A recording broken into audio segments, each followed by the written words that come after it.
Di sini kami akan menjelaskan tentang konsep-konsep penemuan ilmiah. Syarat ilmu pengetahuan adalah memiliki objek dan metode ilmiah atau memiliki dimensi aspek sebagai berikut. Yang pertama ada aspek ontologis, yaitu berkenaan dengan apa yang dipelajari ilmu atau berkenaan dengan objek studi. Yang kedua ada aspek epistemologis, berkenaan dengan bagaimana ilmu mempelajari objek studinya dengan menggunakan metode tertentu, yaitu metode keilmuan atau metode ilmiah yang didukung oleh sarana berpikir ilmiah. Dan yang ketiga ada aspek aksiologis, berkenaan dengan aspek guna laksana atau manfaat ilmu. Nilai guna ilmu bisa dilihat secara positif dan normatif. Secara garis besar, ilmu pengetahuan terbentuk melalui proses dan tahapan sebagai berikut. A. Ilmu mempelajari fenomena. B. Fenomena-fenomena itu diabstraksikan menjadi konsep dan variabel. C. Konsep dan variabel itu dipelajari hubungannya berbentuk proporsi yang sifatnya berbentuk hipotesis-hipotesis. D. Hipotesis diuji secara empirik menjadi fakta. Dan E. Jalinan fakta-fakta dalam kerangka penuh arti membentuk teori. Teori-teori inilah yang merupakan ilmu. Selanjutnya kita membahas definisi metode penemuan ilmiah dan metode non-ilmiah. Konsep ilmiah adalah merupakan sebuah rangkaian struktur kerja yang tidak dapat dipisahkan antara satu dengan lainnya.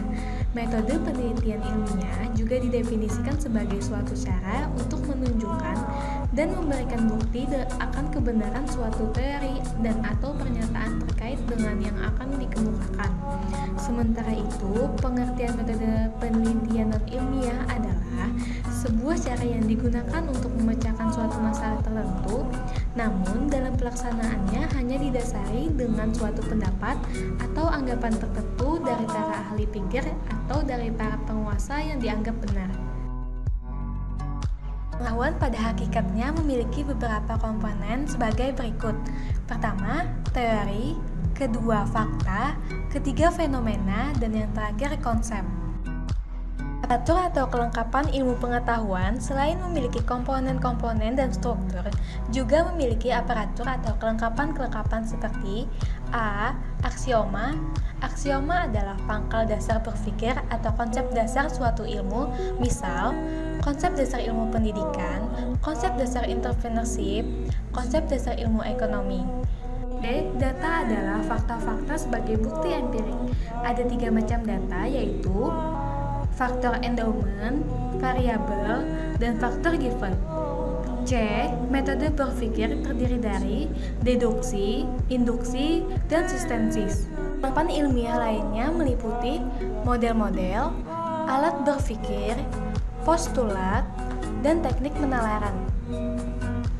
B. Objek ilmu. Setiap ilmu memiliki objek, yaitu suatu objek yang dipelajari ilmu. E.